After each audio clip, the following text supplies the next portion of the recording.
我是班艳红，是壮族背带制作技传承人。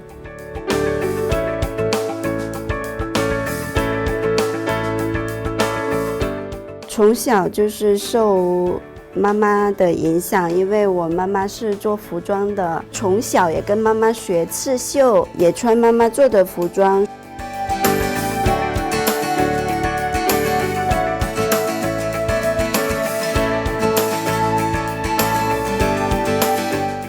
我们壮家就会把这一些自然的东西，就是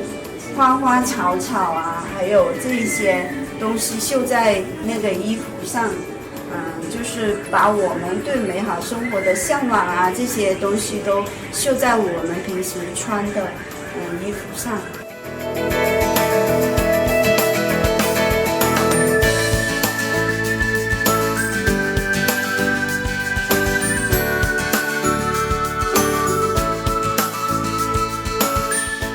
为了就更好的传播我们的民族服饰和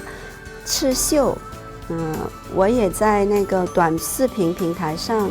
就发布一些就是刺绣的视频，还有穿民族服饰的展示，还有包括就是直播，然后大家也都是我们产品的代言人，一起去宣传，一起去推广，才能把我们的这个传统技艺传承得更长远。